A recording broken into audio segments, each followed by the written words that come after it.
Hello and happy holidays and a Merry Christmas from the stage door. We're so glad to be cluing up our holiday season.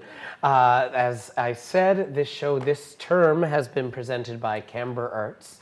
And this episode, I'm here with Meaghan Collins, who actually works with us at Camber Arts as one of our full-time folks on board, running our marketing and communications. So it's a real pleasure to clue up this first season, an intermission of the first season at the stage door, by being able to talk a little bit more about what Camber Arts does and what you can expect to see from Camber Arts. Thanks, as always, to Rogers TV for being such a great support to us. And folks, remember, there is something literally every night right up until really the 23rd, and more up to New Year's. So really stay tuned to your local events. There's so much going on, and the more that come out to it, the more good times will be had by everyone, and the better it'll be for a wonderful artistic community. So, Meaghan, we'll start by talking a little bit about you.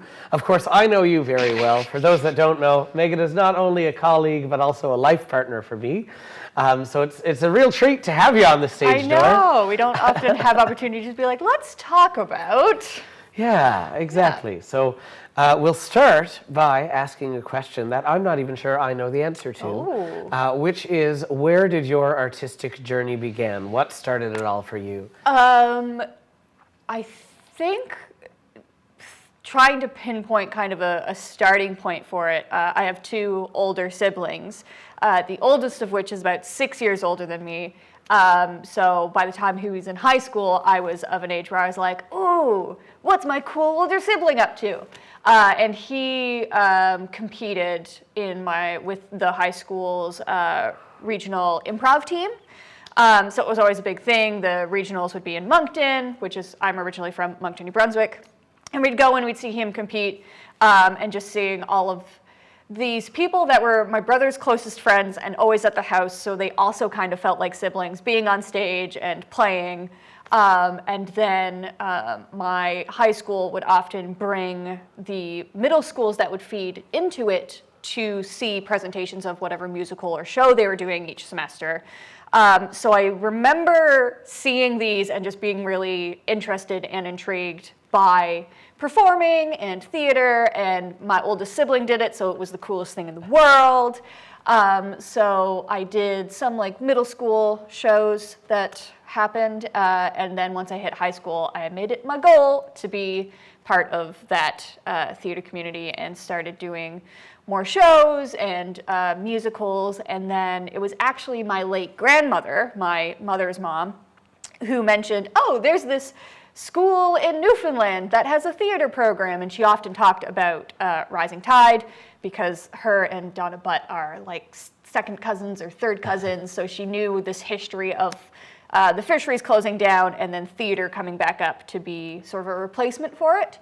So then I did some research, saw that Grenfell had a affordable and specifically theater program. A lot of the other kind of performing programs that crossed my radar were either musical focused, which was not my deep interest, or it was a lot of film stuff, which was also not a thing I was interested in. I wanted to go and do shows and such. So I looked into Grenfell, and I think at one point in high school, Theatre New Brunswick had, I think it's the Young Company, and they were touring the complete works of William Shakespeare to various schools around the province. And I think some of my teachers let me skip out of class to go see it because they knew how much I loved theater. And I distinctly remember going up to, I think it was my French teacher at the time, being like, I want to do that.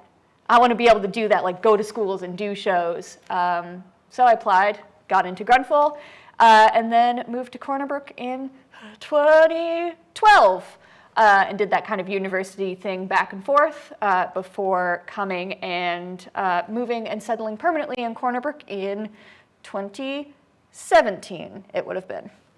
Yeah, well, there you go. So, was there within all of that, I guess the Shakespeare show alludes to it, but was there a key, specific magic moment that it was like, this is what I want to do? Oh, I don't know.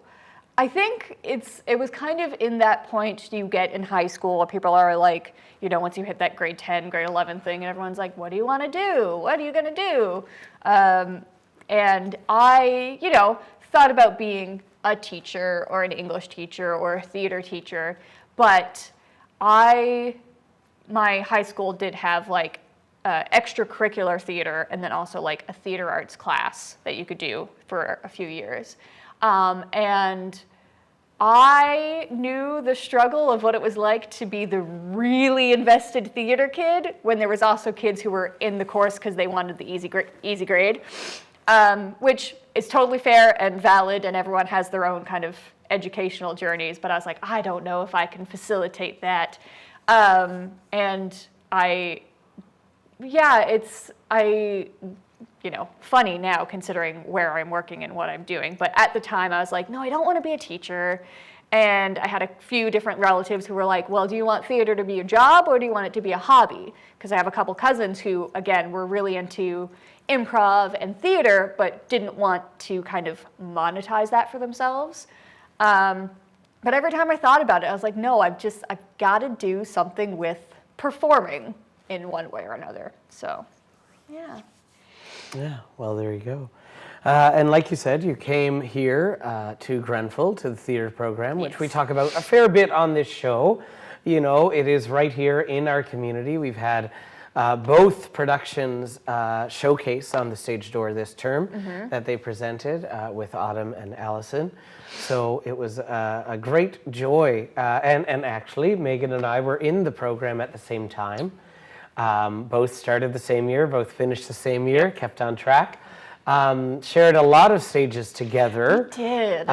You know, Grenfell is a really special spot. You know, I think about my own kind of magical moment. And of course, you know, I was doing theater with Theatre Newfoundland Labrador and Sarah McDonald from grade 4 all the way up to grade 12. Wow. I think perhaps one of the key experiences for me was getting the opportunity to go to Tasmania, Australia with the Youth Theatre Island Exchange Project. And not only do that, but to go and meet a group from Australia and do a cultural exchange and then bring them to Newfoundland. Like, that was definitely an undeniable, like, whoa, this is something that's possible. You know, in Theatre Newfoundland Labrador and Sarah and Gayleen and Nat and the whole team there then were such advocates for the youth theatre program, and that was made possible for us entirely free of charge to do that. So I think that was like, if there's a magic moment, that was one of them. Yeah, that's pretty textbook. That's pretty solid. You know, and I think the others, though, for me was finding music. You know, I did, in the summer of grade 6, I did a musical theatre camp with Chris Jackman and Sherry Porter with Lock and Keynote. And all of a sudden, my parents were like, he could sing? Didn't know that. And then Gary Graham came up and said, when would you like your lesson? When I was going into high school, and it wasn't an option of do you want to take lessons, it was what time.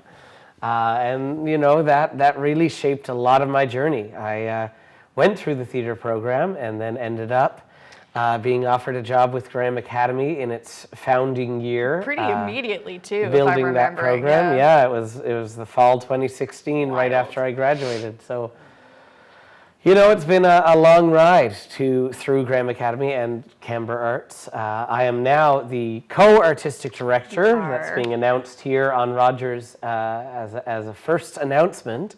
And our marketing and communications person is right here, so that's good. It's good.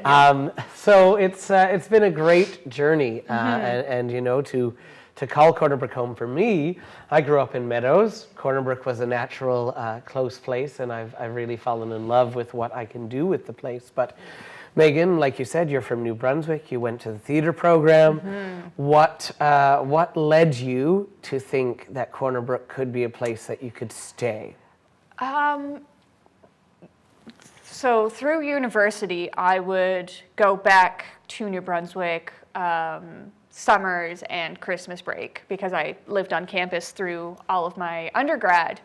And it was sort of that gradual progression that every time I went back, less and less of the people that I went to high school with and hung out with regularly came back, or were coming back for less times. And it was sort of just feeling that slow growth and drift of all of these people that I grew up like going to high school with, as they were, getting jobs associated with their undergrads or study terms or this, that, and the other. And a lot of them got apartments where they were living. So it made less and less sense for them to come back and forth. And actually, after I graduated from Grenfell, I went and actually lived in Halifax for just under a year, which, again, I have a great group of friends over there, but it just didn't quite fit right. And I missed, there was something about Corner Brook that I really missed. And so I decided to come back and just kind of really fell back into a great support group and friend group with all the people that I had met in university who were still either from here and stayed here or had also kind of transplanted themselves into Corner Brook and Newfoundland. A lot of my kind of extended family is from Newfoundland. My mom was actually born St. John's area-ish. Sorry, Mom, if I can't remember the exact spot. And like all of my grandparents are from Newfoundland, and I've got some kind of extended parents, cousins, and stuff in the area. But what's kind of helped me stay here is the absolutely insane amount of arts and performance that happens in such a small community. It is wild. And, like the Provincial Drama Fest, like that was not a thing in New Brunswick, which you would expect. My last year of high school was kind of the first year that my high school participated in the school's district drama fest. But yeah, there's just so much that happens here, and it's so vibrant, and there's so many existing creative opportunities, and there's also a lot of room for just kind of pitching your own ideas and giving it a shot. There's a few years that I worked with Cassie Lukeman on a project she called Seasonally Disordered, where it was, different people in this kind of region of Newfoundland who would write short plays, and we'd help cast them and direct them, and they were just, anywhere from 15 to 30 or 40 minutes, and we put them up at Swirsky's, and we just kind of, there was nothing happening in the February, March of the time of year, and we're like, well, we gotta do something, because it's cold and it's dark and it's gray, and everyone's sad, and we need to do something, and we want to tell our stories. So she kind of brought me in to help to perform in that and then help with that. And it was just someone had an idea, had a venue, decided, let's give it a shot. And there's so many of those little things that pop up here. And sometimes they're just one and done, but then sometimes they can then grow and develop into something even more. And that's just so fascinating to see and so fun to be a part of in this community. Yeah, and I think that's one of the joys is being a full-time arts worker in the region.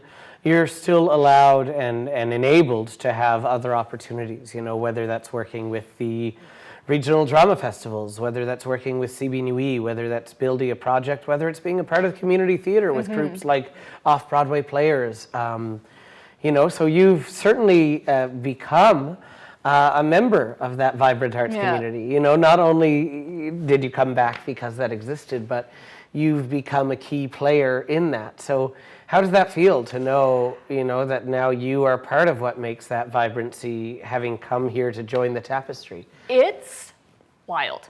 And, it's, so after my undergrad, kind of the work of school and figuring out how to be a young adult with bills and rent and obligations, there was a decent period where I just really wasn't performing in anything. I wasn't doing community stuff because where I was working, just the scheduling never really worked out. So there's this chunk of time where I kind of didn't perform, kind of from the, 2017 to 2020-ish range, 3 or 4 years. And, except for like the occasional little like seasonally disordered thing, I did do the annual Drama Fest in, it was 2018 was the last time it was in Corner Brook. Yeah. Someone will correct me, I'm sure.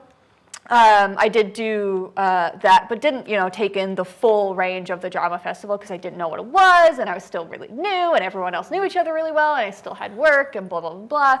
But kind of since coming into working with Camber, it's full-time, and having a little bit more of that sort of schedule flexibility, and, being a part of an organization that is a presenter and a creator and having the Graham Academy, it kind of booted me back into performing, and kind of the last couple of years I jumped back into I did the Off-Broadway Players community musical American Idiot when they did it last year, and then I did the Provincial Drama Fest that year, and I've started stage managing, and it's interesting coming into new roles in that community and finding that I really enjoy them. Being in musicals, stage managing, which is not what I did my undergrad in. I got the kind of acting stream of the theater program. But knowing that, I'm a contact for someone who's like, oh, hey, we're working on this project. Like, is this rehearsal space free? Or, hey, can you help us get some gear? And I'm like, oh, I'm not just a part of this, but I'm kind of part of one of those key cogs that can help kind of turn everything, and OBP lends us set pieces, and then we lend them rehearsal space, and just seeing how everything interplays. And it's so cool to me how kind of interdependent this theater ecosystem is in a really fun way, and being a part of that is so special. And I am ever so grateful to be a part of it. And I think that's it's important to note that's a unique thing here in Yeah. Corner Brook. That is not everywhere that it works quite like that. Camber Arts is a charitable not-for-profit. So we rely pretty heavily on some funding support. We have some wonderful community partnerships too. And stay tuned on our social media, actually, over the holidays. We're going to be highlighting some of those key relationships that we've had through the season. But we are for the community, So through the year, we have been a part of nearly every theatrical production in some way that has happened at the Arts and Culture Centre. Whether that's using our space, using our faculty, using our staff, using our gear, using our set, our props, our costume room, our music library. Those are community resources. So for anyone in the arts community watching, send us a message. That's what we are there for. We want to be a hub and a collaborator with you at Camber Arts. That's kind of our main goal for the past couple of years, and we've been able to make some great relationships with some of the public schools from a youth perspective. Stay tuned over the holidays. We're collaborating with Melanie Goss of Gary Bennett Music to do a wonderful few music videos for the holidays. That'll be up on YouTube over Christmas with her special needs group. So it's going to be really, really wonderful to be able to keep sharing. But what's coming up from Camber Arts? There's lots. There's so we'll lots. Start with right now. Yes. So on Sunday, December 22nd, is our annual Christmas Gala. So a few years ago, we switched from hosting it at the Arts and Culture Centre to our venue at 110 Humber Road. So that is, 110 Humber Road has our offices. It's also where all of our Graham Academy programming happens. And then we've also got that main space, which becomes a really, really lovely performance venue. It's so warm. And whenever that space is filled with music, it just wraps around you in a really beautiful way. So the Christmas Gala is one of our biggest fundraisers, and The tickets are $60, but that also includes a complimentary glass of sparkling wine or a non-alcoholic alternative. We're going to have some food, so we'll have some kind of charcuterie boards, some hot food, a number of very tasty homemade cookies, and some of that food as well will be made and donated by some of our board members. So it's a wonderful meal. We'll have a ton of our performers volunteering their time, a number of our faculty, performers that have worked with us through the year or over the years, and as well as Sylvan Voices will be joining us. That is our free youth choir. So that's on Sunday. The show starts at 8, but doors will open at 7 so that people can come and socialize. We'll have a couple of raffles, and I was going to say something. A cake auction as well during some of the breaks for that one. Yeah. And then in the new year, we're going to have some presentations through the month of February. Yeah, we're doing shows every Friday in February is the plan. It's a cold season, so we want to bring some warmth. So that's the goal, really, is to have some great performers lined up. Stay tuned for that. It's going to be a really fun time. There are ways to get involved with us as well. Yes. Our community musical, Oliver, is happening in mid-March, March 13th to 15th. That is going to be such a joy. I'm so excited. Ages grade 3 all the way up to senior members of the community are welcome. It is a community production in all aspects. So auditions for that are starting actually right now, but going into early January. So reach out if you're interested, if you want to help out backstage, if you want to try it out, be a part of the ensemble. It is a great experience. Oh, yes. There's no better community often, I think, than a community musical. Yeah. When we did Music Man last February, all said, we had probably over 100 people involved between the kids, the community members, everyone in the live orchestra, all of our team backstage.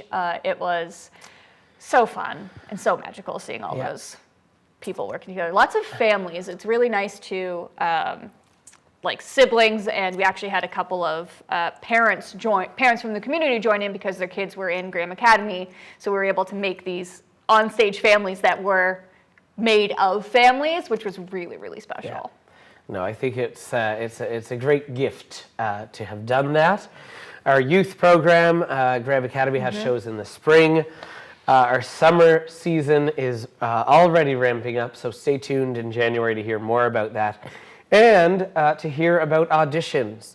So really, I think with our marketing and communications person here, as we wrap up, what's the best way to keep in touch with Camber Arts?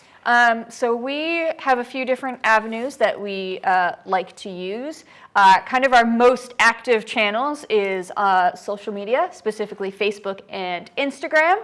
You can give us a follow on there, and you'll be able to see kind of posts and information going through there. You can also send us messages through the Facebook and Instagram. You'll get me. I'll answer your question or pass you along to someone else on the team who can help. We do also have a newsletter. And you can also check our website. We have an events page on our website that lists and has the ticket listings for any of our upcoming shows, where you can buy tickets. I think those are the key ones. We also have our YouTube channels as well for both Camber Arts and Graham Academy. So you can follow us on there. You can catch your favorite episodes of The Stage Door. And also over on Graham Academy, you can catch episodes of No News, which was... Not News. Not News, which was created by our broadcast group here at Rogers this term. There we are. So lots of things for you to do in the community. Be sure to check out the events. They're still ongoing right up to the 23rd. Downtown Corner Brook is going to be brought to life all the way up to Tibbs Eve. Lots of performances happening through the break as well.